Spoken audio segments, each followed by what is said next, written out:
मैं आप लोगों को बहुत देर से सुन रहा हूँ। अब मैं चाहता हूँ कि आप मुझे सुनें। जब आप मुझे सुनेंगे, जैसे आज के आयोजक हैं एलडी की टीम, छोटे भाई लबा सुना, उनके साथी, तो टीवी के माध्यम से तो उन्होंने मुझे सुनवाया। आज भी फेसबुक, यूट्यूब, इस पे तो आप मुझे सुन लेते हो, आज तो आमने सामने। मैंने भी यहाँ के बहुत कुछ सीखा। अब मैं आपसे वही बताऊंगा जो मैंने सीखा।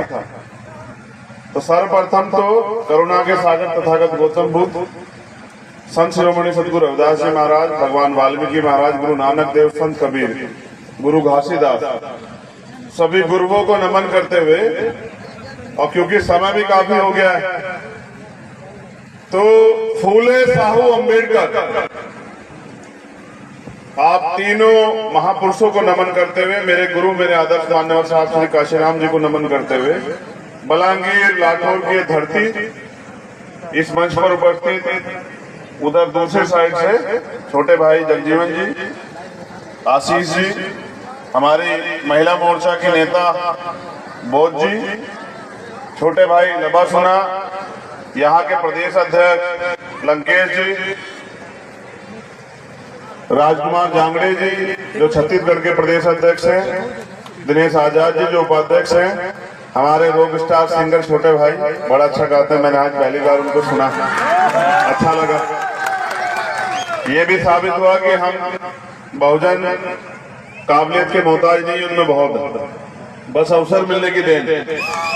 यहाँ और हमारे रास्ते पर जो एक साथी हैं भीम आर्मी के मनोज जी, यहाँ उपस्थित तमाम माताएं बहनें, नौजवान साथी, और एलडी और भीम आर्मी की उड़ीसा की पूरी जिम्मेदार टीम, आप सबका बहुत बहुत धन्यवाद, मुझे आपने यहाँ बुलाया। नेता कार्यकर्ताओं से होता है, कार्यकर्ताओं से नेता होता है, नेता से कार्यकर्ता नहीं होता। जैसे इंसान की रीढ़ की हड्डी उसकी ताकत होती है, ऐसे नेता की ताकत होती है उसके कार्यकर्ता। और हम तो परिवार है भीम आर्मी के लोग। देखो, मैंने उड़ीसा में आके आज बहुत कुछ सीखा।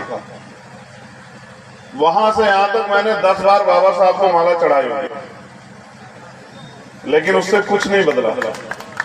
सच बता रहा, आप मेरी बात को गौर करना, आज आपके काम आएगी। क्या पता कोई बात आपके जीवन में आप तब्दील कर दे। एक कहानी से मेरे जीवन में बदलाव हुआ, हो सकता है कि आपके जीवन में हो जाए।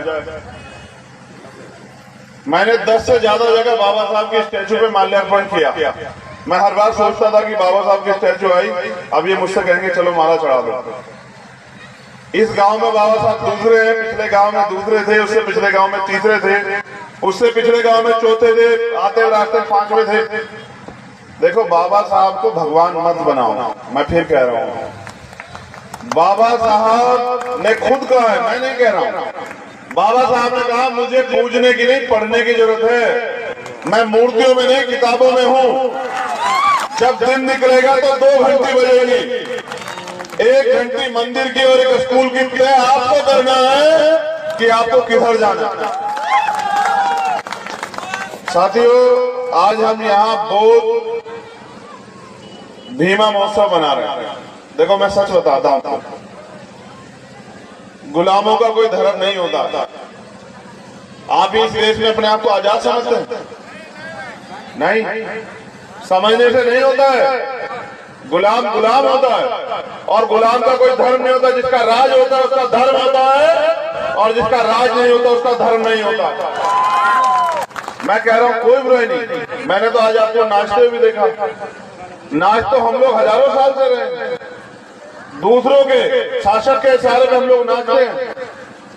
मैंने आपको खूब देखा नाचते हुए। थोड़ी देर की खुशी बना के फिर पूरे 5 साल रोते रहते हो। हमारे हाथ ऐसे फैले हुए, उड़ीसा हो या भारत का कोई कोना, मैं पूरे भारत में जाता हूँ। मेरा आपका एक ही रिश्ता है, वो है विचार का रिश्ता, और एक ही रिश्ता है, वो है दर्द का रिश्ता। मैं पूरे देश के किसी कोने में चले जाऊं, हमारी दशा एक जैसी है, हमारी दिशा एक ऐसी है। हम अन्याय सहते हैं, बेरोजगार हैं, गुलाम हैं, जमीन नहीं है, बिजनेस नहीं है, एट्रोसिटी होती है, हम टुकड़ों में बटे हुए हैं। ये सारी समस्या एक जगह बिल्कुल कॉमन है। बस यही मैं उड़िया ना समझता हूँ, कोई फर्क नहीं पड़ता। लेकिन मैं आपकी आंखें जरूर पढ़ता हूँ। आपकी आंखों को देख के मुझे एहसास हो जाता है कि ये बिल्कुल मेरे जैसे हैं। ये भी पीड़ित है और मैं भी पीड़ित हूँ, और पीड़ित भाई भाई। तो आपका मेरा दर्द का रिश्ता है। देखो, पहले व्यवस्था में हम लोगों को नचाया गया गुलाम बना के, और आज हम लोग खुद नाच रहे हैं। मैं नाचने के प्रोफेशन को गलत नहीं कह रहा हूँ, खूब नाचना चाहिए, लेकिन आप ये तो सोचो, जिस समाज को आज भी मंदिरों में जाने की, घोड़ी पे बैठने की, स्वाभिमान सम्मान से जीने की, मूछे रखने की आजादी ना हो, वो नाचता वो कहाँ अच्छा लगता। थोड़ी देर के लिए अगर कुछ भी हो जाओगे, फिर सुबह का अखबार पढ़ोगे तो क्या मिलेगा पढ़ने को आपको, कि आज उस बहन के साथ अन्याय हो गया। अभी मैंने यही बैठे ट्वीट किया, मेरे पास खबर आई यूपी से कि कन्नौज में एक 10 साल की बच्ची का रेप हुआ, सामूहिक रेप, उसकी हत्या कर दी गई। उसकी माँ चिल्ला रही थी। मैं यहाँ खुशी मनाता कहाँ अच्छा लगता हूँ। अभी लखनऊ में एक प्रोफेसर को पीट दिया, कारण क्या था कि उन्होंने एक वॉल्यूम को उन्होंने जो है कोट कर दिया। दिल्ली में एक प्रोफेसर है हमारे, उन्होंने कुछ लिख दिया था, उनके खिलाफ मुकदमा कर दिया, उनके पूरे परिवार को धमकी दे रहे हैं। ऐसे में आपका ये चंद्रशेखर आजाद हंसता हुआ कहाँ अच्छा लगता था। जिसका समाज रो रहा हो, जिसका समाज भूख से टूट रहा हो, जिनकी आंखें तरस गई हो कि कभी तो उनकी जिंदगी बदले, उनका बेटा, उनका भाई, उनका दोस्त हंसता हुआ कहाँ अच्छा लगता है। नहीं, हंसना अच्छी बात है, लेकिन मैं तब हंसूंगा जब इस समाज की दशा और दिशा बदल जाएगी, तभी हंसूंगा। उससे पहले हंसना जो है वो इस समाज के साथ धोखा होगा। थोड़ी देर की खुशी में हम लोग भूल जाते हैं। मैं जब आया यहाँ और मैंने देखा कि जोश तो बहुत है, अगर इस जोश को हमने दिशा दे दी और ये तैयार हो गया, तो मैं विश्वास से कहता हूँ कि वो दिन दूर नहीं कि जब भारत में बाबा साहब अम्बेडकर के सपनों का जो है ना राज आ जाएगा। वो दिन दूर नहीं है। देखो, उड़ीसा हो या छत्तीसगढ़, कर्नाटक हो या केरल, और महाराष्ट्र हो या यूपी या हो जम्मू कश्मीर, सब जगह बाबा साहब अम्बेडकर एक ही बात, एक ही विचार देके गए हैं कि उठो, जागो, शिक्षित बनो, संगठित बनो, संघर्ष करो। और क्या बोध बीमा महोत्सव मनाने वाले लोग जानते हैं, जैसे मैंने कहा था कि गुलामों का धर्म नहीं होता, और गुलामों का जिनका राज नहीं होता उनका धर्म नहीं होता, तो तथागत बुद्ध इस धरती में पैदा हुए भारत की, और उनका जो धर्म जो दुनिया में गया, आज चाइना बुद्धिस्ट कंट्री है, जापान बुद्धिस्ट कंट्री है, उत्तर कोरिया बुद्धिस्ट कंट्री है, 18 से ज्यादा बुद्धिस्ट कंट्री है। भारत में वो लोग संख्यक क्यों है? आपने कभी सोचा? कभी आपने नोटिस किया कि जो धर्म भारत से दुनिया में गया और उस धर्म को मानने वाले लोग पूरी दुनिया में जो है ताकतवर बन रहे हैं। बताओ, चाइना का मुकाबला नहीं कर पा रहा है कोई। वो धर्म इस देश में अल्पसंख्यक क्यों है? हम इस देश में जो शासक हुआ करते थे, जो इस देश के रूलिंग क्लास हुआ करते थे, वो इस देश में गुलाम मोहताज कैसे बने? कभी सोचा आप लोगों ने? साथियों, चिंतन करना पड़ेगा, और खाली चिंतन से काम नहीं चलेगा, खाली चिंता से काम नहीं चलेगा। हमें दृढ़ संकल्पित होकर अपने लक्ष्य की तरफ बढ़ना पड़ेगा। और जिस दिन हम लोग दृढ़ संकल्पित हो गए, मैं लिख के कहता हूं कि वो दिन दूर नहीं कि इतिहास फिर दोहराया जाएगा। देखो, बाबा साहब ने मुझे क्या सिखाया। मैं सिर्फ आज बाबा साहब पे बात करता हूं, लेकिन बाबा साहब से पहले ज्योतिबा फूले। अगर ज्योतिबा फूले की बात ना हो तो बाबा साहब अधूरे हैं। छत्रपति साहू जी महाराज की बात ना हो तो बाबा साहब अधूरे हैं। लेकिन आप बाबा साहब को ज्यादा मानते हैं तो मैं बाबा साहब की बात करूंगा। बाबा साहब ने अपने 4 बच्चे कुर्बान करके हमें राइट दिए, अधिकार दिए, जानवरों के जीवन से निकाला हमें। उन्होंने हमें पढ़ने का अधिकार दिया, लेकिन हम देखो कितने स्वार्थी हैं। हम पढ़ते क्यों आपको पता है? सिर्फ नौकरी करने के लिए, इसलिए पढ़ते हैं, और कोई कारण नहीं है पढ़ने का। अगर आपको ये बता दिया जाए नौकरी नहीं मिलेगी तो आप नहीं पढ़ोगे। आप चेक करवा के देख लो, मैं प्रैक्टिकली बात कर रहा हूं। अगर ये भारत से ये हटा दिया जाए कि सरकारी नौकरी, प्राइवेट नौकरी नहीं होगी तो आप पढ़ोगे नहीं। लिख लेना मेरी बात। पहले लोग पढ़ने नहीं देते थे, आप पढ़ते नहीं हो। पढ़ने का अधिकार हमें इसलिए मिला था, हमें बाबा साहब सीखना चाहिए था कि आज भी 300 साल बाद उनके जैसा विद्वान पैदा नहीं हुआ। हमें उनकी तरह वो पढ़ाई करनी चाहिए थी। उस पढ़ाई को करके हम लोग इस देश के लिए आवश्यकता बन जाए कि अगर इस देश में किसी भी चीज की जरूरत हो तो हमें पूछा जाए। बाबा साहब नौकरी के लिए थोड़े पढ़े, नौकरियां तो उनके आगे पीछे घूम रही थी, वो तो ज्ञान के लिए पढ़े, और जब पढ़े तभी तो इतनी सारी वॉल्यूम लिखी। उनकी किताबें क्रांति प्रतिक्रांति पढ़ के तो देखना, इलेक्शन ऑफ कास्ट पढ़ के तो देखना, तभी तो पता लगेगा असल क्या है। ज्योतिबा फुले ने गुलामगिरी लिखी, पढ़ के तो देखना। जब तक आप अपने महापुरुषों को पढ़ोगे नहीं तो उनके विचारों पर कैसे चलोगे। फिर हम लोग, जैसा मैंने कहा कि पढ़ाई किस लिए करते हैं, नौकरी के लिए, और नौकरी किस लिए करते हैं, पेट के लिए। क्या समाज के लिए भी नौकरी करते हैं हम लोग? 1% लोग नहीं निकाल सकते इस भीड़ से। भीम आर्मी के लोगों का तो आज एलडी के लोगों का धन्यवाद करता हूं, लेकिन नौकरी पेशे वाले 1% लोग नहीं आप निकाल सकते। जो नौकरी समाज के लिए करते हो वो नौकरी अपने पेट के और अपने परिवार के लिए करते हैं। अगर पेट और परिवार से अलग उन्होंने नौकरी का 10% हिस्सा समाज को भाग आगे बढ़ाने में लगाया होता तो आज समाज की दिशा थोड़ा ही होती। हमें अपने अंदर आकलन करना चाहिए कि हम पढ़ाई क्यों करते हैं, नौकरी के लिए, और नौकरी क्यों करते हैं क्योंकि हम पे अधिकार नहीं है, हम पे सुविधाएं नहीं कि सुविधाएं मिल जाए। हम समाज के लिए थोड़ा ही करते हैं। हम राजनीति भी तो करते हैं किसके लिए? अपने लिए। वरना 131 MP schedule caste schedule tribe के, आप बताओ एक ऐसा मामला बताओ जिसको उन्होंने खड़े होकर कहा हो कि सरकार गिराने अगर हमारे लोगों के साथ अन्याय अत्याचार हो, क्यों नहीं कहा? क्योंकि वो भी नौकरी है, वो अपने मालिक की नौकरी इसलिए कर रहे हैं कि उनका घर चलता रहे, उनके पास पैसे आ जाए, और सब कुछ अपने लिए कर रहे हैं। तो समाज में कैसे बदलाव होगा बताओ? समाज ये सोचता रहता है, समाज भी बड़ा जिद्दी किस्म का हो गया है। वो सोच रहा है कि कोई रहबर आएगा, महापुरुष आएगा, आगे हमारी जिंदगी बदलेगा। मैं कह रहा हूं कि मरने के बाद भी कंधे, जब आदमी जाता है ना मरने के बाद, तो 4 कंधों की जरूरत पड़ती है। जीते जी तो अपने सहारे दियो, कुछ तो करके दिखाओ, कुछ तो आगे बात बढ़ाओ। बाबा साहब भी सोचते होंगे, और उन्होंने कहा था कि बड़ी मुश्किल से मैं इस कारवा को यहाँ तक लेके आ पाया हूँ, अगर आप इसे आगे नहीं ले जा सकते तो पीछे मत जाने दो। आज देखो कारवा कहाँ चला गया। मुझे खुशी तो इस बात की होती है कि नौजवानों ने बाबा साहब का मिशन आगे बढ़ाने का सपना तय कर लिया है, वो लोग लग चुके हैं। लेकिन जिन लोगों के पास साधन संसाधन आगे, वो कम से कम उनकी मदद तो करें, तभी तो आंदोलन आगे बढ़ेगा। भाई ये जो नौजवान युवा जोश तैयार हो गया, इसको ब्रेन देने का काम हमारा पढ़ा लिखा अधिकारी कर्मचारी करे तो सही, तभी तो आंदोलन आगे बढ़ेगा। ये हम किसके भरोसे बैठे हैं? देखो 3 तरह के लोग होते हैं। एक वो लोग जो सोए हुए लोग होते हैं, सोया हुआ और मरा हुआ एक समान होता है। ऐसे बहुत सारे लोग हैं जो रोटी कपड़ा मकान के लिए जीते हैं, और भारत में उनकी संख्या 100 करोड़ से ज्यादा है, जिनका एक ही सुबह उठ के एक ही काम है कि रोटी मिल जाए, कपड़ा मिल जाए, मकान मिल जाए। दूसरे लोग वो होते हैं जो घुटनों के बल चलते हैं।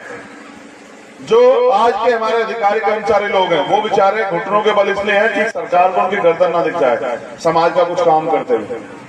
वो थोड़ा बहुत संसाधन जो आरक्षण की वजह से उनको मिल गया, वो उसमें खुश हैं।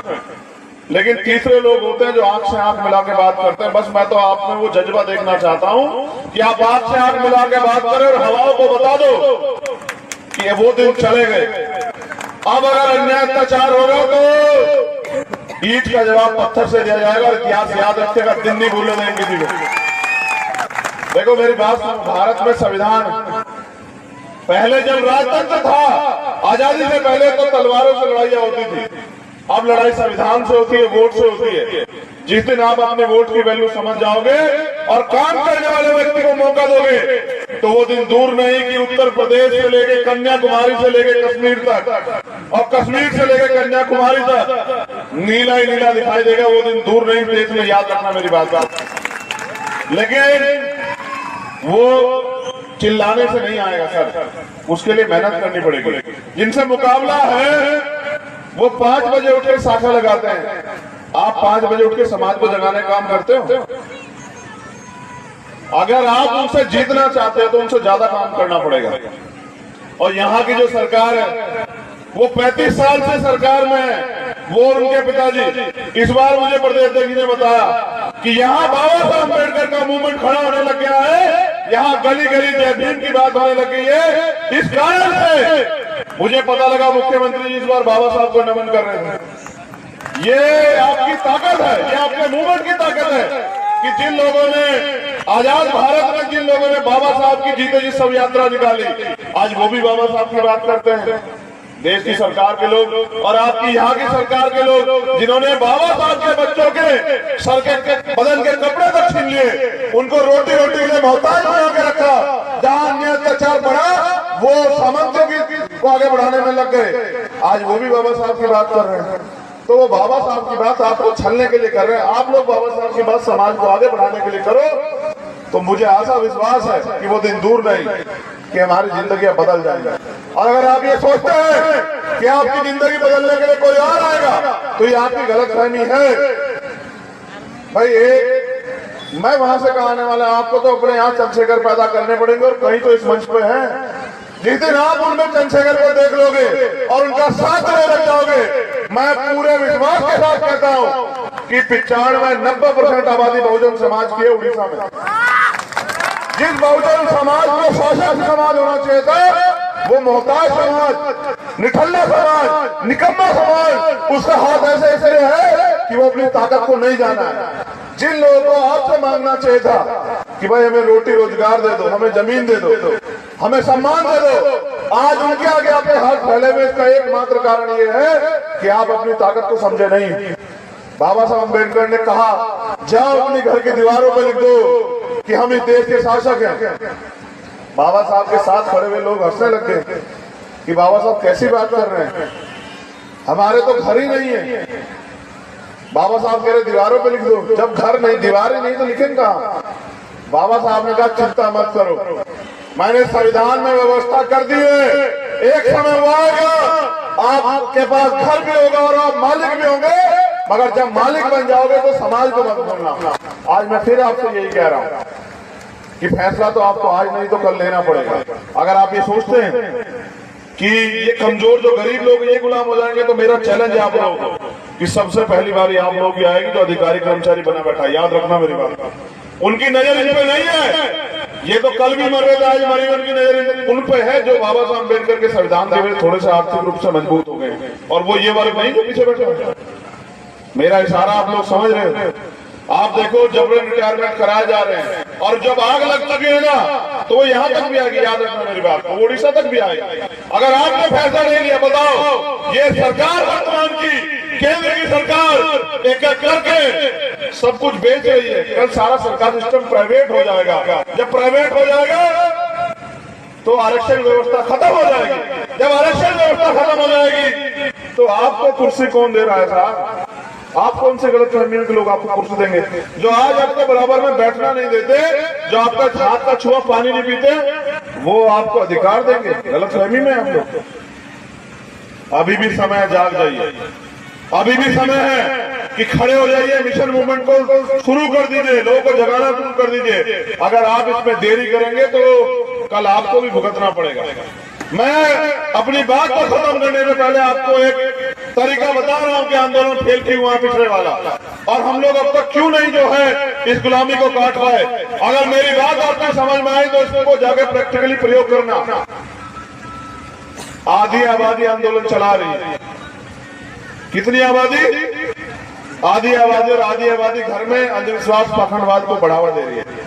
जब तक हमारे आंदोलन में बराबर की हिस्सेदारी में माताएं बहनें शामिल नहीं होगी, तब तक हम लोग इस देश में सफल नहीं हो सकते। मेरी बात को आप लोग याद रखना। दूसरों को जगाने से बेहतर, गांव-गांव चिल्लाने से जाके बेहतर अपने अपने घर से अंधविश्वास पाखंडवाद को निकालने का काम करो, और बाबा साहब के संविधान को स्थापित करने का काम करो, अपने लोगों को पढ़ाने का काम करो, और जो भाईचारा कायम होना चाहिए उसको करने का काम करो। अपने अहंकार को त्यागो, फिर देखो मूवमेंट कैसे आगे बढ़ जाती है। जो लोग काम कर रहे हैं उनका साथ दो, या फिर आओ मैदान में आप काम करो, हम आपका साथ देने को तैयार है।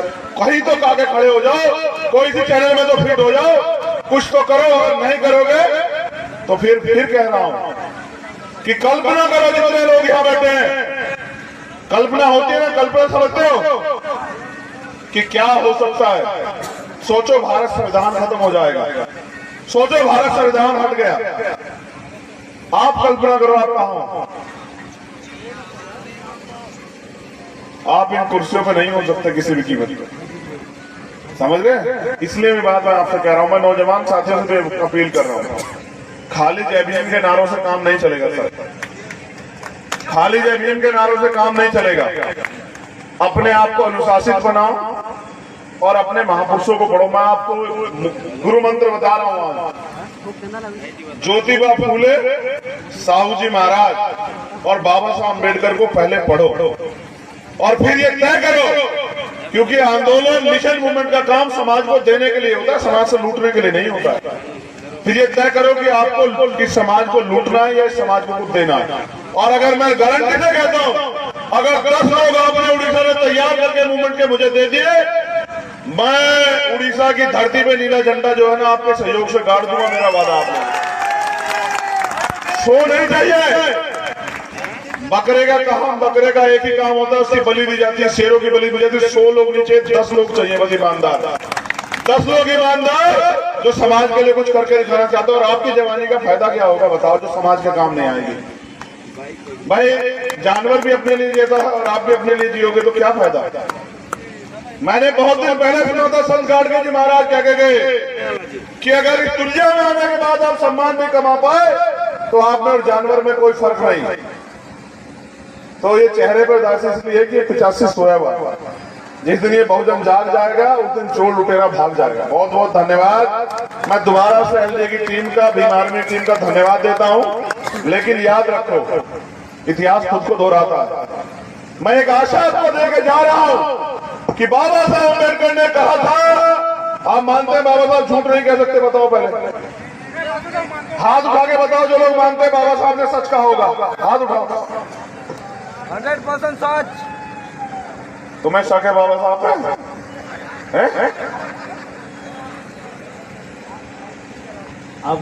आप जो कहे कि बाबा के नारा से काम नहीं होगा, मैं दिल से अनुशासित होने के लिए कोशिश करूंगा। मैंने तुमसे अनुशासित के रूप में पूछा कि हाथ उठाओ, तुम ये मानते हो कि बाबा साहब ने जो कहा वो सच है?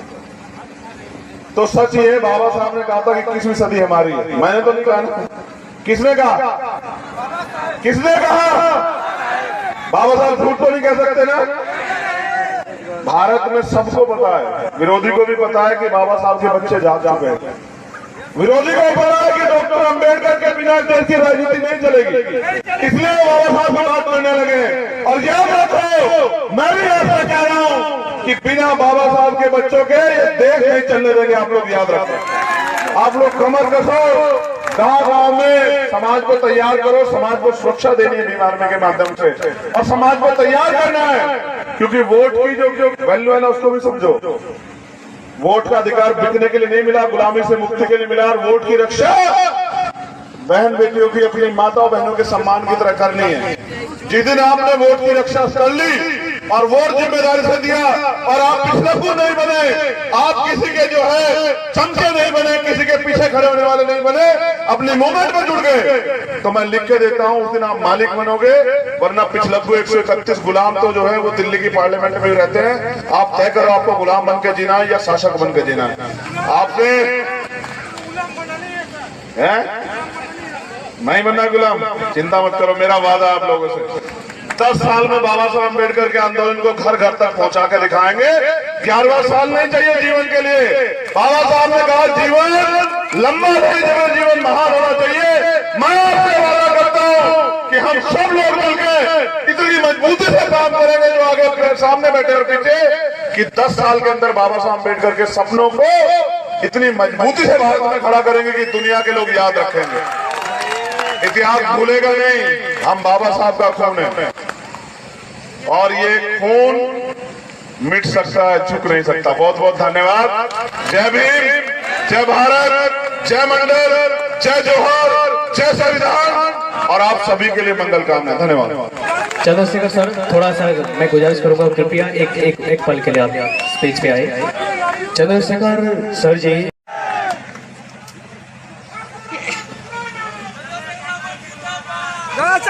जिंदाबाद जिंदाबाद जिंदाबाद जिंदाबाद। मैं आप लोगों को बहुत देर से सुन रहा हूँ, अब मैं चाहता हूँ कि आप मुझे सुनें। जब आप मुझे सुनेंगे, जैसे आज के आयोजक हैं एलडीए की टीम, छोटे भाई लबा सुना, उनके साथी, तो टीवी के माध्यम से तो उन्होंने मुझे सुनवाया। आज भी फेसबुक, यूट्यूब, इस पे तो आप मुझे सुन लेते हो, आज तो आमने सामने। मैंने भी यहाँ के बहुत कुछ सीखा। अब मैं आपसे वही बताऊंगा जो मैंने सीखा। तो सर्वप्रथम तो करुणा के सागर तथागत गौतम बुद्ध, संत शिरोमणि सतगुरु रविदास जी महाराज, भगवान वाल्मीकि महाराज, गुरु नानक देव, संत कबीर, गुरु घासीदास, सभी गुरुओं को नमन करते हुए, और क्योंकि समय भी काफी हो गया है, तो फूले साहू अम्बेडकर, आप तीनों महापुरुषों को नमन करते हुए, मेरे गुरु, मेरे आदर्श मान्यवर साहब श्री काशीराम जी को नमन करते हुए, बलांगीर लाठौर की धरती, इस मंच पर उपस्थित उधर दूसरी साइड से छोटे भाई जगजीवन जी, आशीष जी, हमारी महिला मोर्चा की नेता बोध जी, छोटे भाई लबासुना, यहाँ के प्रदेश अध्यक्ष लंकेश जी, राजकुमार जांगड़े जी जो छत्तीसगढ़ के प्रदेश अध्यक्ष हैं, दिनेश आजाद जी जो उपाध्यक्ष हैं, हमारे रॉक स्टार सिंगर छोटे भाई बड़ा अच्छा गाते हैं, मैंने आज पहली बार उनको सुना, अच्छा लगा। ये भी साबित हुआ कि हम बहुजन काबिलियत के मोहताज नहीं, उनमें बहुत है, बस अवसर मिलने की देन। यहाँ और हमारे रास्ते पर जो एक साथी हैं भीम आर्मी के मनोज जी, यहाँ उपस्थित तमाम माताएं बहनें, नौजवान साथी, और एलडी और भीम आर्मी की उड़ीसा की पूरी जिम्मेदार टीम, आप सबका बहुत बहुत धन्यवाद, मुझे आपने यहाँ बुलाया। नेता कार्यकर्ताओं से होता है, कार्यकर्ताओं से नेता होता है, नेता से कार्यकर्ता नहीं होता। जैसे इंसान की रीढ़ की हड्डी उसकी ताकत होती है, ऐसे नेता की ताकत होती है उसके कार्यकर्ता। और हम तो परिवार है भीम आर्मी के लोग। देखो, मैंने उड़ीसा में आके आज बहुत कुछ सीखा, वहां से यहां तक मैंने 10 बार बाबा साहब को माला चढ़ाई हुई, लेकिन उससे कुछ नहीं बदला। सच बता रहा, आप मेरी बात को गौर करना, आज आपके काम आएगी, क्या पता कोई बात आपके जीवन में आप तब्दील कर दे। एक कहानी से मेरे जीवन में बदलाव हुआ, हो सकता है कि आपके जीवन में हो जाए। मैंने 10 से ज्यादा जगह बाबा साहब के स्टैचू पे माल्यार्पण किया। मैं हर बार सोचता था कि बाबा साहब की स्टैचू आई, अब ये मुझसे कहेंगे चलो माला चढ़ा दो। इस गांव में बाबा साहब दूसरे हैं, पिछले गांव में दूसरे थे, उससे पिछले गांव में तीसरे थे, उससे पिछले गांव में चौथे थे, आते रास्ते 5वें थे। देखो, बाबा साहब को भगवान मत बनाओ, मैं फिर कह रहा हूँ, बाबा साहब ने खुद कहा है, मैं नहीं कह रहा हूँ। बाबा साहब ने कहा मुझे पूजने की नहीं, पढ़ने की जरूरत है, मैं मूर्तियों में नहीं किताबों में हूँ। जब दिन निकलेगा तो 2 घंटी बजेगी, 1 घंटी मंदिर की और 1 स्कूल की। तय आपको करना है कि आपको किधर जाना है। साथियों, आज हम यहाँ बोध भीमा महोत्सव बना रहे हैं। देखो, मैं सच बताता हूँ, गुलामों का कोई धर्म नहीं होता। आप इस देश में अपने आप को आजाद समझते हैं? नहीं, समझने से नहीं होता है। गुलाम गुलाम होता है, और गुलाम का कोई धर्म नहीं होता। जिसका राज होता है उसका धर्म होता है, और जिसका राज नहीं होता उसका धर्म नहीं होता। मैं कह रहा हूं, कोई बुराई नहीं। मैंने तो आज आपको नाचते हुए देखा। नाच तो हम लोग हजारों साल से रहे हैं, दूसरों के शासक के इशारे में हम लोग नाचते हैं। मैंने आपको खूब देखा नाचते हुए। थोड़ी देर की खुशी बना के फिर पूरे 5 साल रोते रहते हो। हमारे हाथ ऐसे फैले हुए, उड़ीसा हो या भारत का कोई कोना, मैं पूरे भारत में जाता हूं। मेरा आपका एक ही रिश्ता है, वो है विचार का रिश्ता, और एक ही रिश्ता है, वो है दर्द का रिश्ता। मैं पूरे देश के किसी कोने में चले जाऊं, हमारी दशा एक जैसी है, हमारी दिशा एक जैसी है। हम अन्याय सहते हैं, बेरोजगार हैं, गुलाम हैं, जमीन नहीं है, बिजनेस नहीं है, एट्रोसिटी होती है, हम टुकड़ों में बटे हुए हैं। ये सारी समस्या एक जगह बिल्कुल कॉमन है। बस यही मैं उड़िया ना समझता हूँ, कोई फर्क नहीं पड़ता। लेकिन मैं आपकी आंखें जरूर पढ़ता हूँ। आपकी आंखों को देख के मुझे एहसास हो जाता है कि ये बिल्कुल मेरे जैसे हैं। ये भी पीड़ित है और मैं भी पीड़ित हूँ, और पीड़ित भाई भाई। तो आपका मेरा दर्द का रिश्ता है। देखो, पहले व्यवस्था में हम लोगों को नचाया गया गुलाम बना के, और आज हम लोग खुद नाच रहे हैं। मैं नाचने के प्रोफेशन को गलत नहीं कह रहा हूँ, खूब नाचना चाहिए, लेकिन आप ये तो सोचो, जिस समाज को आज भी मंदिरों में जाने की, घोड़ी पे बैठने की, स्वाभिमान सम्मान से जीने की, मूछे रखने की आजादी ना हो, वो नाचता वो कहाँ अच्छा लगता है। थोड़ी देर के लिए अगर कुछ भी हो जाओगे, फिर सुबह का अखबार पढ़ोगे तो क्या मिलेगा पढ़ने को आपको कि आज इस बहन के साथ अन्याय हो गया। अभी मैंने यही बैठे ट्वीट किया, मेरे पास खबर आई यूपी से कि कन्नौज में एक 10 साल की बच्ची का रेप हुआ, सामूहिक रेप, उसकी हत्या कर दी गई।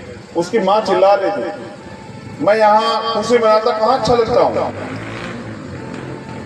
अभी लखनऊ में एक प्रोफेसर को पीट दिया, कारण क्या था कि उन्होंने एक वॉल्यूम को उन्होंने जो है कोट कर दिया।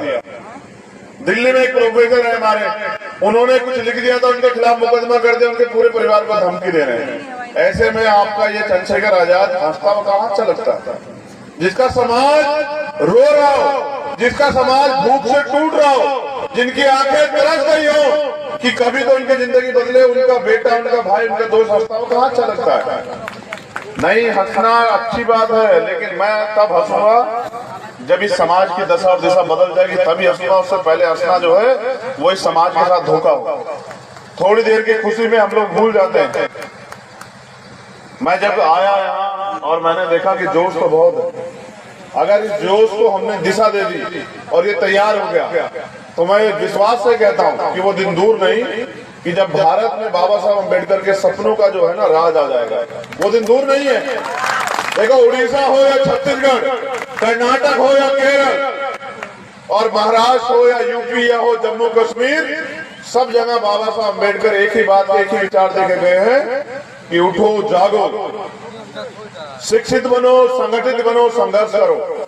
और क्या बोध बीमा महोत्सव बनाने वाले लोग जानते हैं, जैसे मैंने कहा था कि गुलामों का धर्म नहीं होता, गुलामों का जिनका राज नहीं होता उनका धर्म नहीं होता, तो तथागत बुद्ध इस धरती में पैदा हुए भारत की, और उनका जो धर्म जो दुनिया में गया, आज चाइना बुद्धिस्ट कंट्री है, जापान बुद्धिस्ट कंट्री है, उत्तर कोरिया बुद्धिस्ट कंट्री है, 18 से ज्यादा बुद्धिस्ट कंट्री है। भारत में वो लोग संख्यक क्यों है? आपने कभी सोचा? कभी आपने नोटिस किया कि जो धर्म भारत से दुनिया में गया और उस धर्म को मानने वाले लोग पूरी दुनिया में जो है ताकतवर बन रहे हैं। बताओ, चाइना का मुकाबला नहीं कर पा रहा है कोई। वो धर्म इस देश में अल्पसंख्यक क्यों है? हम इस देश में जो शासक हुआ करते थे, जो इस देश के रूलिंग क्लास हुआ करते थे, वो इस देश में गुलाम मोहताज कैसे बने? कभी सोचा आप लोगों ने? साथियों, चिंतन करना पड़ेगा, और खाली चिंतन से काम नहीं चलेगा, खाली चिंता से काम नहीं चलेगा। हमें दृढ़ संकल्पित होकर अपने लक्ष्य की तरफ बढ़ना पड़ेगा। और जिस दिन आप लोग दृढ़ संकल्पित हो गए, मैं लिख के कहता हूं कि वो दिन दूर नहीं कि इतिहास फिर दोहराया जाएगा। देखो, बाबा साहब ने मुझे क्या सिखाया, मैं सिर्फ आज बाबा साहब पे बात करता हूं, लेकिन बाबा साहब से पहले ज्योतिबा फूले। अगर ज्योतिबा फूले की बात ना हो तो बाबा साहब अधूरे हैं। छत्रपति साहू जी महाराज की बात ना हो तो बाबा साहब अधूरे हैं। लेकिन आप बाबा साहब को ज्यादा मानते हैं तो मैं बाबा साहब की बात करूंगा। बाबा साहब ने अपने 4 बच्चे कुर्बान करके हमें राइट दिए, अधिकार दिए, जानवरों के जीवन से निकाला हमें। उन्होंने हमें पढ़ने का अधिकार दिया, लेकिन हम देखो कितने स्वार्थी हैं। हम पढ़ते क्यों आपको पता है? सिर्फ नौकरी करने के लिए, इसलिए पढ़ते हैं, और कोई कारण नहीं है पढ़ने का। अगर आपको ये बता दिया जाए नौकरी नहीं मिलेगी तो आप नहीं पढ़ोगे। आप चेक करवा के देख लो, मैं प्रैक्टिकली बात कर रहा हूँ। अगर ये भारत से ये हटा दिया जाए कि सरकारी नौकरी, प्राइवेट नौकरी नहीं होगी, तो आप पढ़ोगे नहीं। लिख लेना मेरी बात। पहले लोग पढ़ने नहीं देते थे, आप पढ़ते नहीं हो। पढ़ने का अधिकार हमें इसलिए मिला था, हमें बाबा साहब सीखना चाहिए था कि आज भी 300 साल बाद उनके जैसा विद्वान पैदा नहीं हुआ। हमें उनकी तरह वो पढ़ाई करनी चाहिए थी, उस पढ़ाई को करके हम लोग इस देश के लिए आवश्यकता बन जाए कि अगर इस देश में किसी भी चीज की जरूरत हो तो हमें पूछा जाए। बाबा साहब नौकरी के लिए थोड़े पढ़े, नौकरियां तो उनके आगे पीछे घूम रही थी, वो तो ज्ञान के लिए पढ़े। और जब पढ़े तभी तो इतनी सारी वॉल्यूम लिखी। उनकी किताबें क्रांति प्रतिक्रांति पढ़ के तो देखना, इलेक्शन ऑफ कास्ट पढ़ के तो देखना, तभी तो पता लगेगा असल क्या है। ज्योतिबा फुले ने गुलामगिरी लिखी, पढ़ के तो देखना।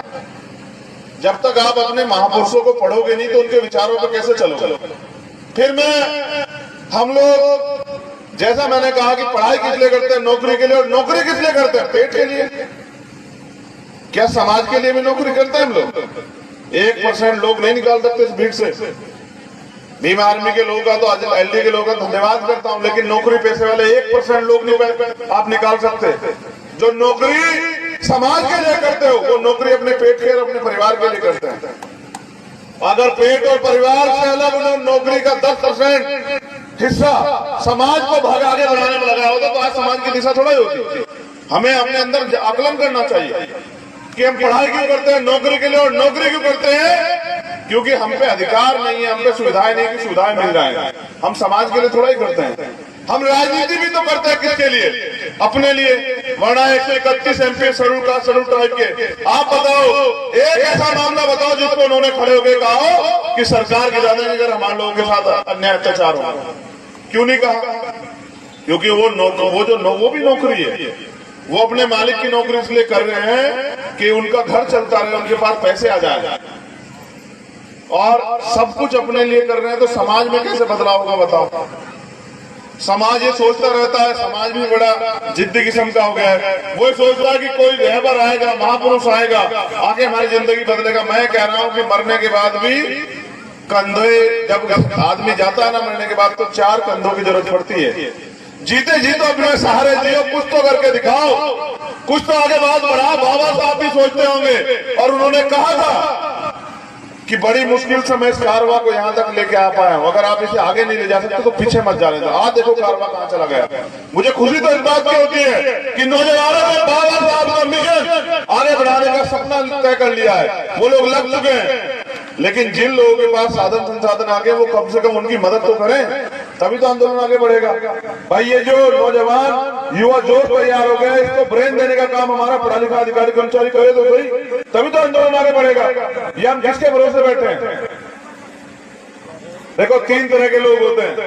एक वो लोग जो सोए हुए लोग होते हैं, सोया हुआ और मरा हुआ एक समान होता है।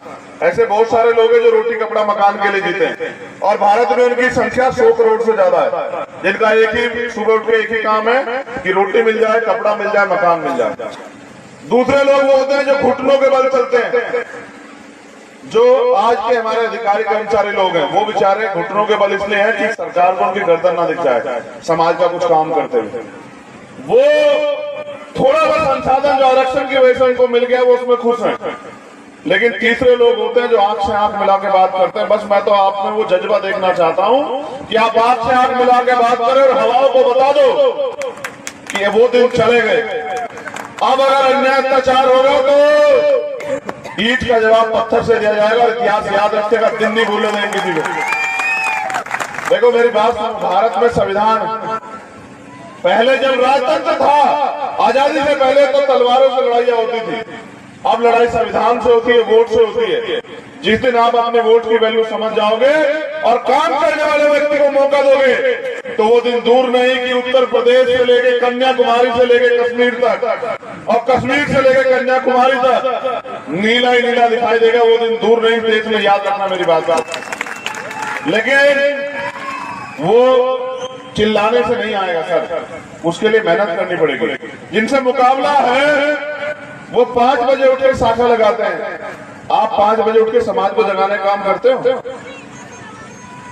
अगर आप उनसे जीतना चाहते हो तो उनसे ज्यादा काम करना पड़ेगा। और यहाँ की जो सरकार है वो 35 साल से सरकार में है, वो और उनके पिताजी। इस बार मुझे प्रदेश अध्यक्ष ने बताया कि यहाँ बाबा साहब अम्बेडकर का मूवमेंट खड़ा होने लग गया है, यहाँ गली गली जय भीम की बात होने लग गई है। इस कारण से मुझे पता लगा मुख्यमंत्री जी इस बार बाबा साहब को नमन कर रहे थे। ये आपकी ताकत है, ये आपके मूवमेंट की ताकत है कि जिन लोगों ने आजाद भारत में, जिन लोगों ने बाबा साहब की जीते जी सब यात्रा निकाली, आज वो भी बाबा साहब की बात करते हैं। देश की सरकार के लोग और आपकी यहाँ की सरकार के लोग जिन्होंने बाबा साहब के बच्चों के सर के बदन के कपड़े तक छीन लिए, उनको रोटी रोटी के लिए मोहताज बना के रखा। जहाँ अन्याय अत्याचार बढ़ा वो सामंतों को आगे बढ़ाने में लग गए। आज वो भी बाबा साहब की बात कर रहे हैं। तो वो बाबा साहब की बात आपको छलने के लिए कर रहे हैं। आप लोग बाबा साहब की बात समाज को आगे बढ़ाने के लिए करो, तो मुझे आशा विश्वास है कि वो दिन दूर नहीं कि हमारी जिंदगी बदल जाएगी। और अगर आप ये सोचते हैं कि आपकी जिंदगी बदलने के लिए कोई और आएगा, तो ये आपकी गलतफहमी है। भाई एक मैं वहां से कहा आने वाला, आपको तो अपने यहाँ चंद्रशेखर पैदा करने पड़ेंगे और कहीं तो इस मंच पे है। जिस दिन आप उनमें चंद्रशेखर को देख लोगे और उनका साथ में लग जाओगे, मैं पूरे विश्वास के साथ कहता हूं कि 95-90% आबादी बहुजन समाज की है उड़ीसा में। जिस बहुजन समाज को शासक समाज होना चाहिए था, वो मोहताज समाज, निठल्ला समाज, निकम्मा समाज, उसका हाथ ऐसे इसलिए है कि वो अपनी ताकत को नहीं जाना है। जिन लोगों को आपसे मांगना चाहिए था कि भाई हमें रोटी रोजगार दे दो, हमें जमीन दे दो, हमें सम्मान दे दो, आज उनके आगे आपके हाथ फैले हुए, इसका एकमात्र कारण ये है कि आप अपनी ताकत को समझे नहीं। बाबा साहब अम्बेडकर ने कहा, जाओ अपनी घर की दीवारों पर लिख दो कि हम इस देश के शासक हैं। बाबा साहब के साथ खड़े हुए लोग हंसने लग गए कि बाबा साहब कैसी बात कर रहे हैं, हमारे तो घर ही नहीं है। बाबा साहब कह रहे दीवारों पे लिख दो, जब घर नहीं, दीवारें नहीं तो लिखेंगे कहां? बाबा साहब ने कहा चिंता मत करो, मैंने संविधान में व्यवस्था कर दी है, एक समय वो आएगा आपके पास घर भी होगा और आप मालिक भी होंगे, मगर जब मालिक बन जाओगे तो समाज को मत भूलना।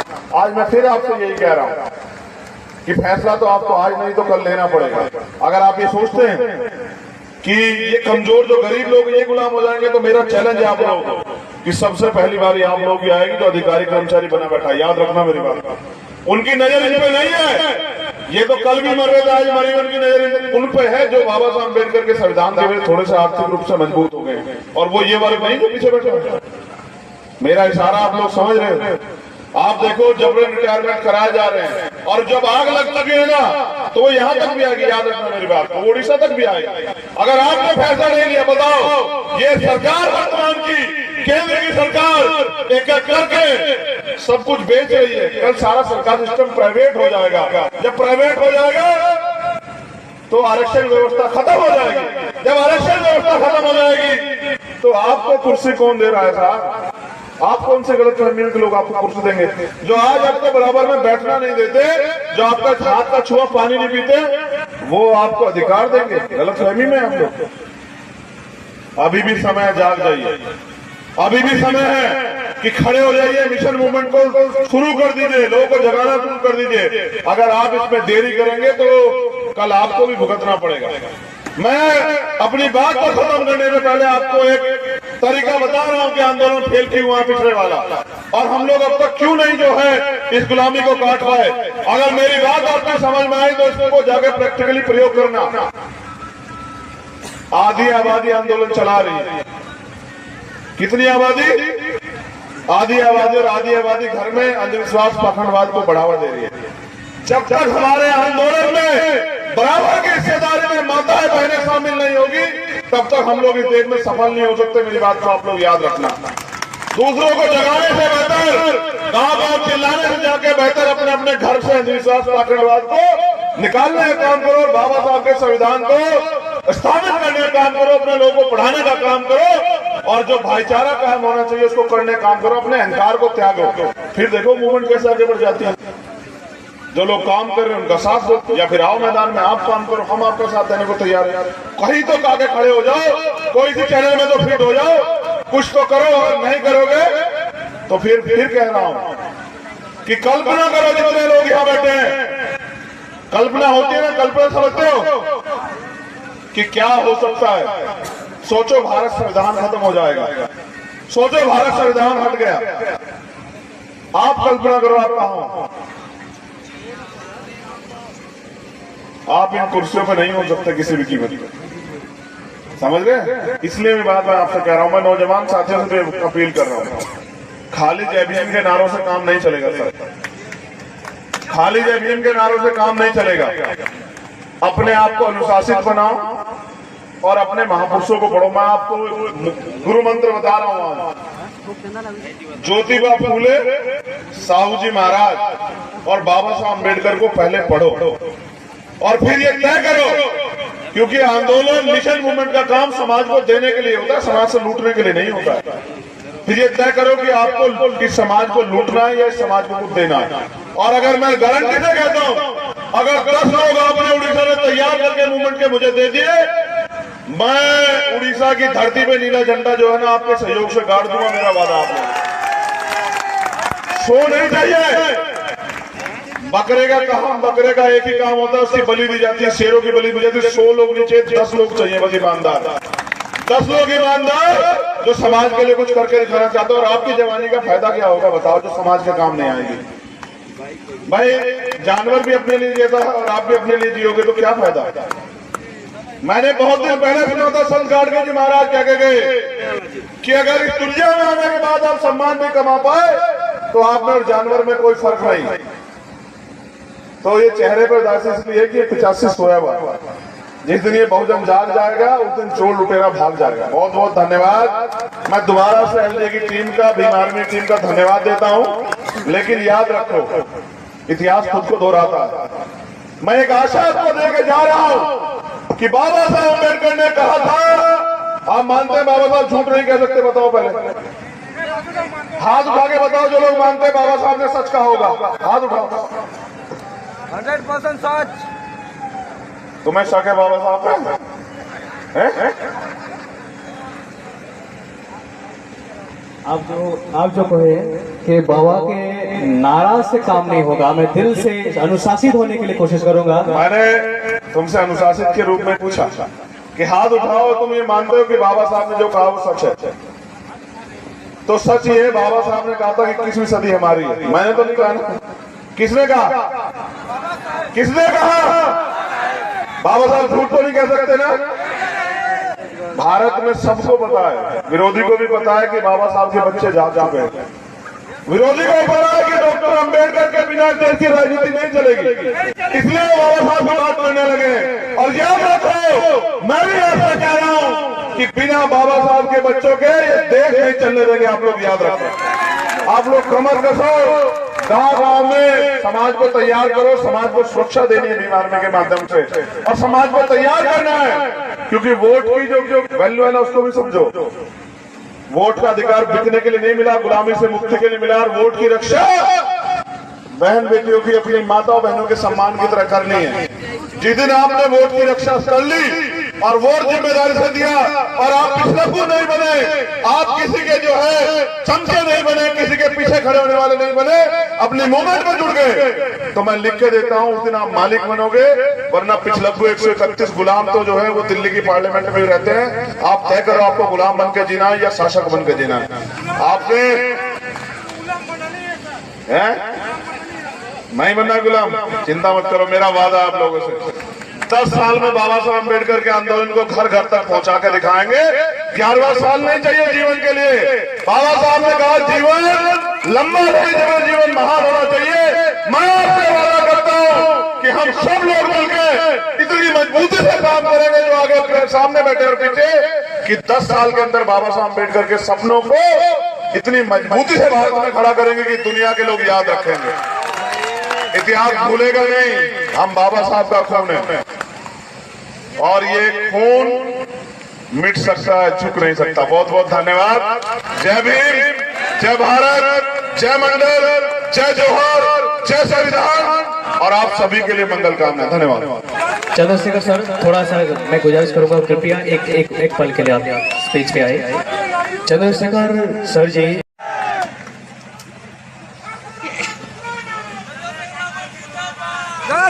जिंदाबाद जिंदाबाद जिंदाबाद जिंदाबाद जिंदाबाद। मैं आप लोगों को बहुत देर से सुन रहा हूँ, अब मैं चाहता हूँ कि आप मुझे सुनें। जब आप मुझे सुनेंगे, जैसे आज के आयोजक हैं एलडी की टीम, छोटे भाई लबा सुना, उनके साथी, तो टीवी के माध्यम से तो उन्होंने मुझे सुनवाया। आज भी फेसबुक, यूट्यूब, इस पे तो आप मुझे सुन लेते हो, आज तो आमने सामने। मैंने भी यहाँ के बहुत कुछ सीखा। अब मैं आपसे वही बताऊंगा जो मैंने सीखा। तो सर्वप्रथम तो करुणा के सागर तथागत गौतम बुद्ध, संत शिरोमणि सतगुरु रविदास जी महाराज, भगवान वाल्मीकि महाराज, गुरु नानक देव, संत कबीर, गुरु घासीदास, सभी गुरुओं को नमन करते हुए, और क्योंकि समय भी काफी हो गया है, तो फूले साहू अम्बेडकर, आप तीनों महापुरुषों को नमन करते हुए, मेरे गुरु, मेरे आदर्श मान्यवर साहब श्री काशीराम जी को नमन करते हुए, बलांगीर लाठौर की धरती इस मंच पर उपस्थित उधर दूसरी साइड से छोटे भाई जगजीवन जी, आशीष जी, हमारी महिला मोर्चा के नेता बोध जी, छोटे भाई लबासुना, यहाँ के प्रदेश अध्यक्ष लंकेश जी, राजकुमार जांगड़े जी जो छत्तीसगढ़ के प्रदेश अध्यक्ष हैं, दिनेश आजाद जी जो उपाध्यक्ष हैं, हमारे रॉक स्टार सिंगर छोटे भाई बड़ा अच्छा गाते हैं, मैंने आज पहली बार उनको सुना, अच्छा लगा। ये भी साबित हुआ कि हम बहुजन काबिलियत के मोहताज नहीं, उनमें बहुत बस अवसर मिलने की देन। यहाँ और हमारे रास्ते पर जो एक साथी हैं भीम आर्मी के मनोज जी, यहाँ उपस्थित तमाम माताएं बहनें, नौजवान साथी और एलडी और भीम आर्मी की उड़ीसा की पूरी जिम्मेदार टीम, आप सबका बहुत बहुत धन्यवाद, मुझे आपने यहाँ बुलाया। नेता कार्यकर्ताओं से होता है, कार्यकर्ताओं से नेता होता है, नेता से कार्यकर्ता नहीं होता। जैसे इंसान की रीढ़ की हड्डी उसकी ताकत होती है, ऐसे नेता की ताकत होती है उसके कार्यकर्ता। और हम तो परिवार है भीम आर्मी के लोग। देखो मैंने उड़ीसा में आके आज बहुत कुछ सीखा, वहां से यहां तक मैंने 10 बार बाबा साहब को माला चढ़ाई हुई, लेकिन उससे कुछ नहीं बदला। सच बता आप मेरी बात को गौर करना, आज आपके काम आएगी, क्या पता कोई बात आपके जीवन में आप तब्दील कर दे। एक कहानी से मेरे जीवन में बदलाव हुआ, हो सकता है कि आपके जीवन में हो जाए। मैंने 10 से ज्यादा जगह बाबा साहब के स्टैचू पे माल्यार्पण किया। मैं हर बार सोचता था कि बाबा साहब की स्टैचू आई, अब ये मुझसे कहेंगे चलो माला चढ़ा दो। इस गांव में बाबा साहब दूसरे हैं, पिछले गांव में दूसरे थे, उससे पिछले गांव में तीसरे थे, उससे पिछले गांव में चौथे थे, आते रास्ते 5वें थे। देखो बाबा साहब को भगवान मत बनाओ, मैं फिर कह रहा हूँ, बाबा साहब ने खुद कहा है, मैं नहीं कह रहा हूँ। बाबा साहब ने कहा मुझे पूजने की नहीं पढ़ने की जरूरत है, मैं मूर्तियों में नहीं किताबों में हूँ। जब दिन निकलेगा तो 2 घंटी बजेगी, 1 घंटी मंदिर की और 1 स्कूल की। तय आपको करना है कि आपको किधर जाना। साथियों आज हम यहाँ बोध भीमा महोत्सव बना रहे हैं। देखो मैं सच बताता हूँ, गुलामों का कोई धर्म नहीं होता। आप इस देश में अपने आप को आजाद समझते हैं?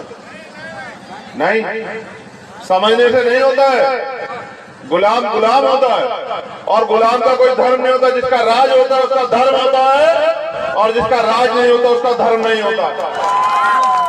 मैं कह रहा हूँ कोई बुराई नहीं। मैंने तो आज आपको नाचते हुए भी देखा। नाच तो हम लोग हजारों साल से रहे हैं, दूसरों के शासक के इशारे में हम लोग नाचते हैं। मैंने आपको खूब देखा नाचते हुए। थोड़ी देर की खुशी बना के फिर पूरे 5 साल रोते रहते हो। हमारे हाथ ऐसे फैले हुए, उड़ीसा हो या भारत का कोई कोना, मैं पूरे भारत में जाता हूँ।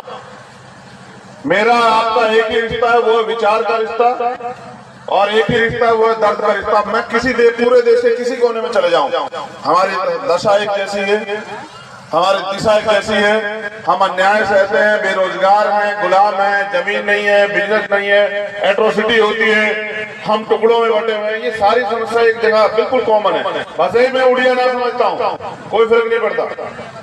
लेकिन मैं आपकी आंखें जरूर पढ़ता हूँ। आपकी आंखों को देख के मुझे एहसास हो जाता है कि ये बिल्कुल मेरे जैसे हैं। ये भी पीड़ित है और मैं भी पीड़ित हूँ, और पीड़ित भाई भाई। तो आपका मेरा दर्द का रिश्ता है।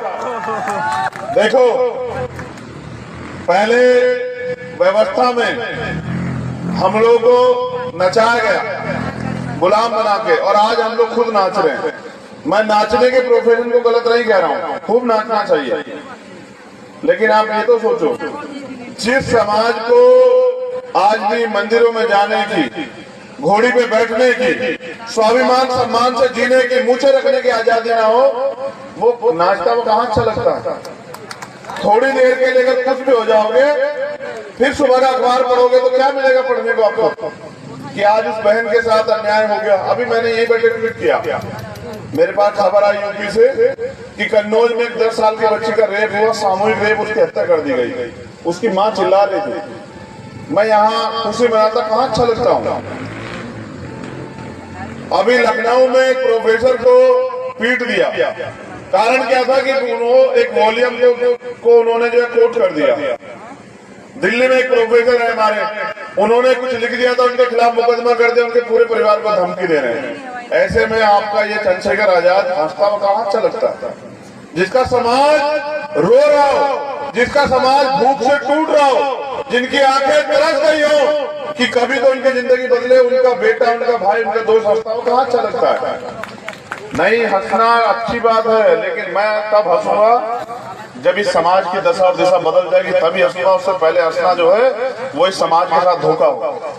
थोड़ी देर की खुशी में हम लोग भूल जाते हैं।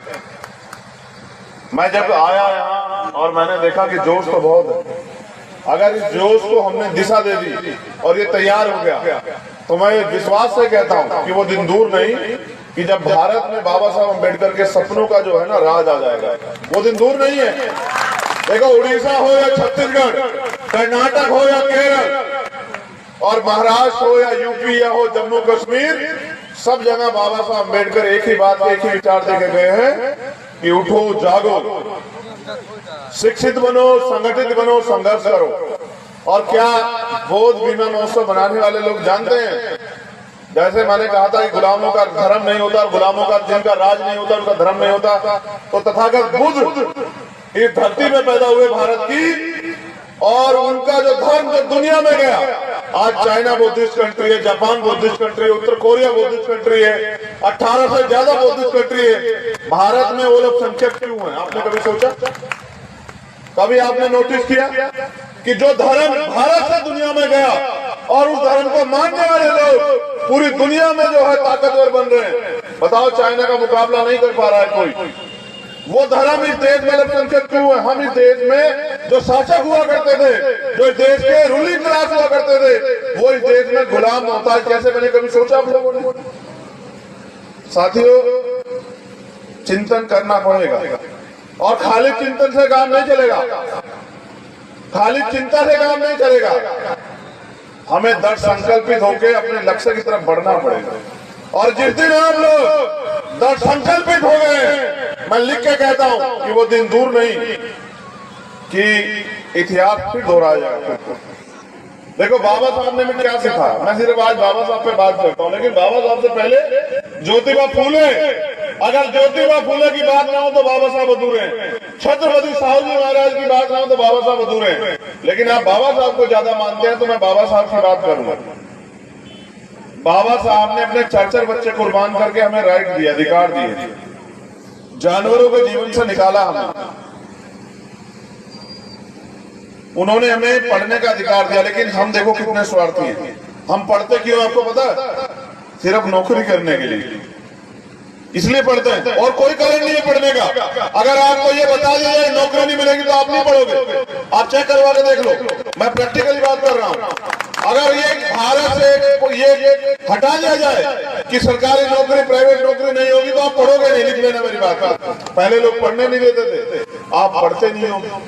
पढ़ने का अधिकार हमें इसलिए मिला था, हमें बाबा साहब सीखना चाहिए था कि आज भी 300 साल बाद उनके जैसा विद्वान पैदा नहीं हुआ, हमें उनकी तरह वो पढ़ाई करनी चाहिए थी। उस पढ़ाई को करके हम लोग इस देश के लिए आवश्यकता बन जाए कि अगर इस देश में किसी भी चीज की जरूरत हो तो हमें पूछा जाए।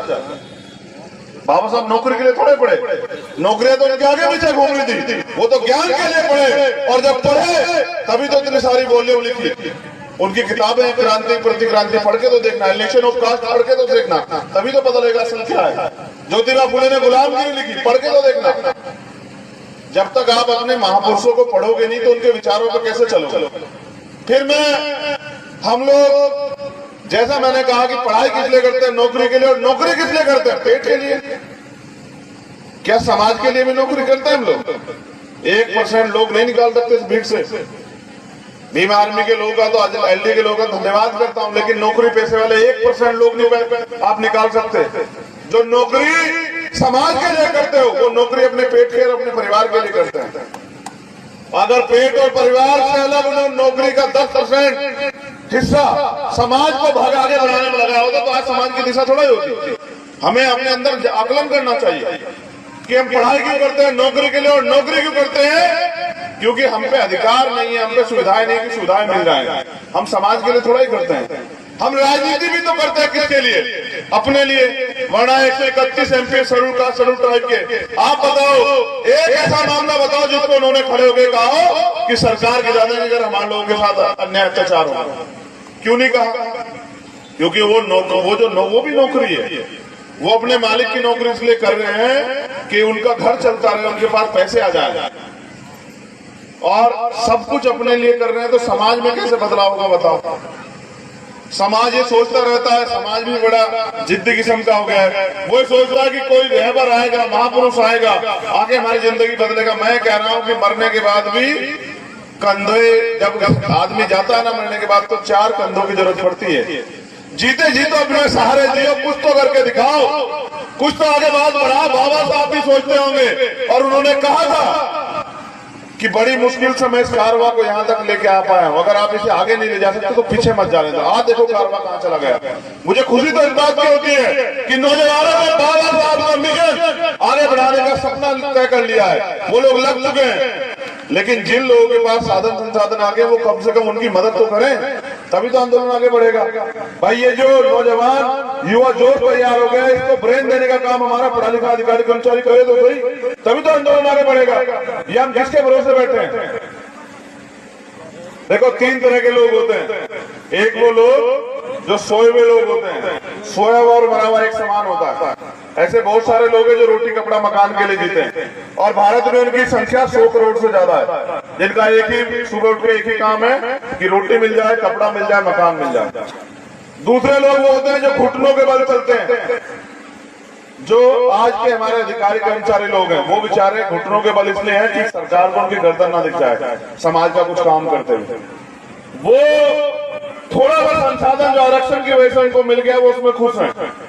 लेकिन तीसरे लोग होते हैं जो आंख से आंख मिला के बात करते हैं। बस मैं तो आप में वो जज्बा देखना चाहता हूं कि आप आंख से आंख मिला के बात करें और हवाओं को बता दो कि वो दिन चले गए। अब अगर अन्याय अत्याचार होगा तो ईंट का जवाब पत्थर से दिया जाएगा। इतिहास याद रखेगा, दिन नहीं भूलने देंगे किसी को। देखो मेरी बात सुनो, भारत में संविधान, पहले जब राजतंत्र था, आजादी से पहले तो तलवारों से लड़ाइयां होती थी। अब लड़ाई संविधान से होती है, वोट से होती है। जिस दिन आप अपने वोट की वैल्यू समझ जाओगे और काम करने वाले व्यक्ति को मौका दोगे, तो वो दिन दूर नहीं कि उत्तर प्रदेश से लेके कन्याकुमारी से लेके कश्मीर तक, और कश्मीर से लेके कन्याकुमारी तक नीला ही नीला दिखाई देगा। वो दिन दूर नहीं, देश में याद रखना मेरी बात का। लेकिन वो चिल्लाने से नहीं आएगा सर, उसके लिए मेहनत करनी पड़ेगी। जिनसे मुकाबला है वो 5 बजे उठ के शाखा लगाते हैं। आप 5 बजे उठ के समाज को जगाने का काम करते हो? अगर आप उनसे जीतना चाहते हो तो उनसे ज्यादा काम करना पड़ेगा। और यहाँ की जो सरकार है वो 35 साल से सरकार में है, वो और उनके पिताजी। इस बार मुझे प्रदेश अध्यक्ष ने बताया कि यहाँ बाबा साहब अम्बेडकर का मूवमेंट खड़ा होने लग गया है, यहाँ गली गली जय भीम की बात होने लग गई है। इस कारण से मुझे पता लगा मुख्यमंत्री जी इस बार बाबा साहब को नमन कर रहे थे। ये आपकी ताकत है, ये आपके मूवमेंट की ताकत है कि जिन लोगों ने आजाद भारत में, जिन लोगों ने बाबा साहब की जीते जी सब यात्रा निकाली, आज वो भी बाबा साहब की बात करते हैं। देश की सरकार के लोग और आपकी यहाँ की सरकार के लोग जिन्होंने बाबा साहब के बच्चों के सर के बदन के कपड़े तक छीन लिए, उनको रोटी रोटी के लिए मोहताज बना के रखा। जहाँ अन्याय अत्याचार बढ़ा वो सामंतों को आगे बढ़ाने में लग गए। आज वो भी बाबा साहब की बात कर रहे हैं। तो वो बाबा साहब की बात आपको छलने के लिए कर रहे हैं। आप लोग बाबा साहब की बात समाज को आगे बढ़ाने के लिए करो, तो मुझे आशा विश्वास है कि वो दिन दूर नहीं कि हमारी जिंदगी बदल जाएगी। और अगर आप ये सोचते हैं कि आपकी जिंदगी बदलने के लिए कोई और आएगा, तो ये आपकी गलतफहमी है। भाई मैं वहां से कहा आने वाला, आपको तो अपने यहाँ चंद्रशेखर पैदा करने पड़ेंगे, और कहीं तो इस मंच पे है।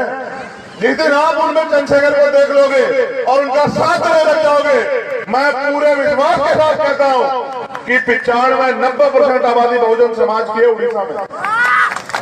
जिस बहुजन समाज को शासक समाज होना चाहिए था, वो मोहताज समाज, निठल्ला समाज, निकम्मा समाज, उसका हाथ ऐसे इसलिए है कि वो अपनी ताकत को नहीं जाना है। जिन लोगों को आपसे मांगना चाहिए था कि भाई हमें रोटी रोजगार दे दो, हमें जमीन दे दो, हमें सम्मान दे दो। आज उनके आगे अपने हाथ फैले हुए, इसका एकमात्र कारण ये है कि आप अपनी ताकत को समझे नहीं। बाबा साहब अम्बेडकर ने कहा, जाओ अपनी घर की दीवारों पर लिख दो कि हम इस देश के शासक हैं। बाबा साहब के साथ खड़े हुए लोग हंसने लग गए कि बाबा साहब कैसी बात कर रहे हैं, हमारे तो घर ही नहीं है। बाबा साहब कह रहे दीवारों पे लिख दो, जब घर नहीं, दीवारें नहीं तो लिखेंगे कहां? बाबा साहब ने कहा चिंता मत करो, मैंने संविधान में व्यवस्था कर दी है, एक समय वो आएगा आपके पास घर भी होगा और आप मालिक भी होंगे, मगर जब मालिक बन जाओगे तो समाज को मत भूलना। आज मैं फिर आपसे यही कह रहा हूं कि फैसला तो आपको आज नहीं तो कल लेना पड़ेगा। अगर आप ये सोचते हैं कि ये कमजोर जो गरीब लोग ये गुलाम हो जाएंगे, तो मेरा चैलेंज है आप लोगों को कि सबसे पहली बारी आप लोगों की आएगी तो अधिकारी कर्मचारी बना बैठा। याद रखना मेरी बात, उनकी नजर इन पे नहीं है, ये तो कल भी मर रहे थे, आज मरे, उनकी नजर उन पे है जो बाबा साहब अम्बेडकर के संविधान की वजह थोड़े से आर्थिक रूप से मजबूत हो गए, और वो ये वर्ग नहीं जो पीछे बैठे। मेरा इशारा आप लोग समझ रहे हैं। आप देखो जबरन रिटायरमेंट कराए जा रहे हैं, और जब आग लगेगा तो वो यहाँ तक भी आएगी। याद रखना मेरी बात, वो उड़ीसा तक भी आएगी। अगर आपने फैसला नहीं लिया, बताओ ये सरकार वर्तमान की केंद्र की सरकार एक एक करके सब कुछ बेच रही है। कल सारा सरकार सिस्टम प्राइवेट हो जाएगा। जब प्राइवेट हो जाएगा तो आरक्षण व्यवस्था खत्म हो जाएगी। जब आरक्षण व्यवस्था खत्म हो जाएगी तो आपको कुर्सी कौन दे रहा है साहब? आप कौन से गलत फहमियों के लोग आपको कुर्सी देंगे? जो आज आपके बराबर में बैठना नहीं देते, जो आपका हाथ का छुआ पानी नहीं पीते, वो आपको अधिकार देंगे? गलत फहमी में आप लोग।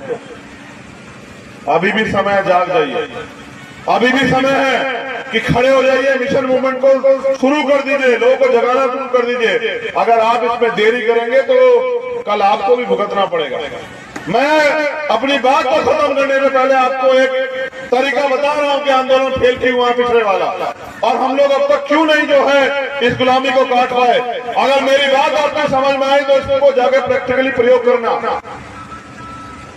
आधी आबादी आंदोलन चला रही है। कितनी आबादी? आधी आबादी, और आधी आबादी घर में अंधविश्वास पाखंडवाद को बढ़ावा दे रही है। जब तक हमारे आंदोलन में बराबर की हिस्सेदारी में माताएं बहनें शामिल नहीं होगी, तब तक हम लोग इस देश में सफल नहीं हो सकते। मेरी बात को आप लोग याद रखना। दूसरों को जगाने से बेहतर, गांव-गांव चिल्लाने से जाके बेहतर अपने अपने घर से अंधविश्वास पाखंडवाद को निकालने का काम करो, बाबा साहब के संविधान को स्थापित करने का काम करो, अपने लोगों को पढ़ाने का काम करो, और जो भाईचारा कायम होना चाहिए उसको करने का काम करो। अपने अहंकार को त्यागो, फिर देखो मूवमेंट कैसे आगे बढ़ जाती है। जो लोग काम कर रहे हैं उनका साथ दो, या फिर आओ मैदान में आप काम करो, हम आपका साथ देने को तैयार है। कहीं तो आगे खड़े हो जाओ, कोई सी चैनल में तो फिट हो जाओ, कुछ तो करो। अगर नहीं करोगे तो फिर कह रहा हूं कि कल्पना करो, जितने लोग यहाँ बैठे हैं, कल्पना होती है ना, कल्पना समझते हो कि क्या हो सकता है? सोचो भारत संविधान खत्म हो जाएगा, सोचो भारत संविधान हट गया, आप कल्पना करो आप कहां हो? आप इन कुर्सियों पे नहीं हो सकते किसी भी कीमत पे, समझ गए? इसलिए मैं बात आपसे कह रहा हूं, मैं नौजवान साथियों से अपील कर रहा हूं, खाली जय भीम के नारों से काम नहीं चलेगा सर, खाली जय भीम के नारों से काम नहीं चलेगा। अपने आप को अनुशासित बनाओ और अपने महापुरुषों को पढ़ो। मैं आपको गुरु मंत्र बता रहा हूं, ज्योतिबा फूले, साहू जी महाराज और बाबा साहब अम्बेडकर को पहले पढ़ो, और फिर ये तय करो, क्योंकि आंदोलन मिशन मूवमेंट का काम समाज को देने के लिए होता है, समाज से लूटने के लिए नहीं होता है। फिर ये तय करो कि आपको किस समाज को लूटना है या इस समाज को कुछ देना है। और अगर मैं गारंटी से कहता हूं, अगर 10 लोग आपने उड़ीसा में तैयार करके मूवमेंट के मुझे दे दिए, मैं उड़ीसा की धरती पे नीला झंडा जो है ना आपके सहयोग से गाड़ दूंगा, मेरा वादा आपने। सो नहीं चाहिए, बकरे का काम, बकरे का एक ही काम होता है, उसकी बलि दी जाती है, शेरों की बलि दी जाती है। 100 लोग नीचे, 10 लोग चाहिए बस ईमानदार, 10 लोग ईमानदार जो समाज के लिए कुछ करके दिखाना चाहते हो। और आपकी जवानी का फायदा क्या होगा बताओ, जो समाज के काम नहीं आएगी? भाई जानवर भी अपने लिए जीता है और आप भी अपने लिए जियोगे तो क्या फायदा? मैंने बहुत दिन पहले सुना था संत गाडगे जी महाराज क्या कह गए कि अगर इस दुनिया में आने के बाद आप सम्मान भी कमा पाए तो आप में और जानवर में कोई फर्क नहीं। तो ये चेहरे पर उदासी इसलिए कि 85 सोया हुआ। जिस दिन ये बहुजन जाग जाएगा उस दिन चोर लुटेरा भाग जाएगा। बहुत बहुत धन्यवाद। मैं दोबारा से एलजे की टीम का, भीम आर्मी टीम का धन्यवाद देता हूं। लेकिन याद रखो, इतिहास खुद को दोहराता है। मैं एक आशा आपको देके जा रहा हूं कि बाबा साहब अम्बेडकर ने कहा था, आप मानते हैं बाबा साहब झूठ नहीं कह सकते? बताओ पहले, हाथ उठा के बताओ जो लोग मानते हैं बाबा साहब ने सच कहा होगा, हाथ उठाओ। 100% सच। तुम्हें शक है बाबा साहब पे? हैं? आप जो कहे कि बाबा के नारा से काम नहीं होगा, मैं दिल से अनुशासित होने के लिए कोशिश करूंगा। मैंने तुमसे अनुशासित के रूप में पूछा कि हाथ उठाओ, तुम ये मानते हो कि बाबा साहब ने जो कहा वो सच है? तो सच ये है, बाबा साहब ने कहा था कि 21वीं सदी हमारी है। मैंने तो नहीं कहा ना। किसने कहा? किसने कहा? बाबा साहब झूठ तो नहीं कह सकते ना। भारत में सबको पता है, विरोधी को भी पता है कि बाबा साहब के बच्चे जा चुके हैं। विरोधी को पता है कि डॉक्टर अंबेडकर के बिना देश की राजनीति नहीं चलेगी, इसलिए वो बाबा साहब की बात करने लगे। और याद रखो, मैं भी ऐसा कह रहा हूं कि बिना बाबा साहब के बच्चों के ये देश नहीं चलने देंगे। आप लोग याद रखो, आप लोग कमर कसो, गांव में समाज को तैयार करो। समाज को सुरक्षा देनी है भीम आर्मी के माध्यम से, और समाज को तैयार करना है, क्योंकि वोट की जो वैल्यू है ना उसको भी समझो। वोट का अधिकार बिकने के लिए नहीं मिला, गुलामी से मुक्ति के लिए मिला। और वोट की रक्षा बहन बेटियों की, अपनी माताओं बहनों के सम्मान की तरह करनी है। जिस दिन आपने वोट की रक्षा कर ली और वोट जिम्मेदारी से दिया, और आप पिछड़ू नहीं बने, आप किसी के जो है चमचे नहीं बने, किसी के पीछे खड़े होने वाले नहीं बने, अपनी मूवमेंट में जुड़ गए, तो मैं लिख के देता हूं उस दिन आप मालिक बनोगे। वरना पिछलग्गू 131 गुलाम तो जो है वो दिल्ली की पार्लियामेंट में ही रहते हैं। आप तय करो आपको गुलाम बन के जीना है या शासक बन के जीना है। आपने नहीं बनना गुलाम, चिंता मत करो, मेरा वादा आप लोगों से। 10 साल में बाबा साहब अम्बेडकर के आंदोलन को घर घर तक पहुंचा के दिखाएंगे। 11वां साल नहीं चाहिए जीवन के लिए। बाबा साहब ने कहा जीवन लंबा नहीं, जीवन महान होना चाहिए। मैं आपसे वादा करता हूं कि हम सब लोग मिलकर इतनी मजबूती से काम करेंगे, जो आगे सामने बैठे और पीछे, कि 10 साल के अंदर बाबा साहब अम्बेडकर के सपनों को इतनी मजबूती से भारत में खड़ा करेंगे कि दुनिया के लोग याद रखेंगे। इतिहास भूलेगा नहीं, हम बाबा साहब का खून है, और ये खून मिट सकता है, झुक नहीं सकता। बहुत बहुत धन्यवाद। जय भीम, जय भारत, जय मंडल, जय जोहर, जय संविधान, और आप सभी के लिए मंगल कामना। धन्यवाद। चंद्रशेखर सर, थोड़ा सा मैं गुजारिश करूंगा, कृपया एक पल के लिए आप स्पीच पे आए। चंद्रशेखर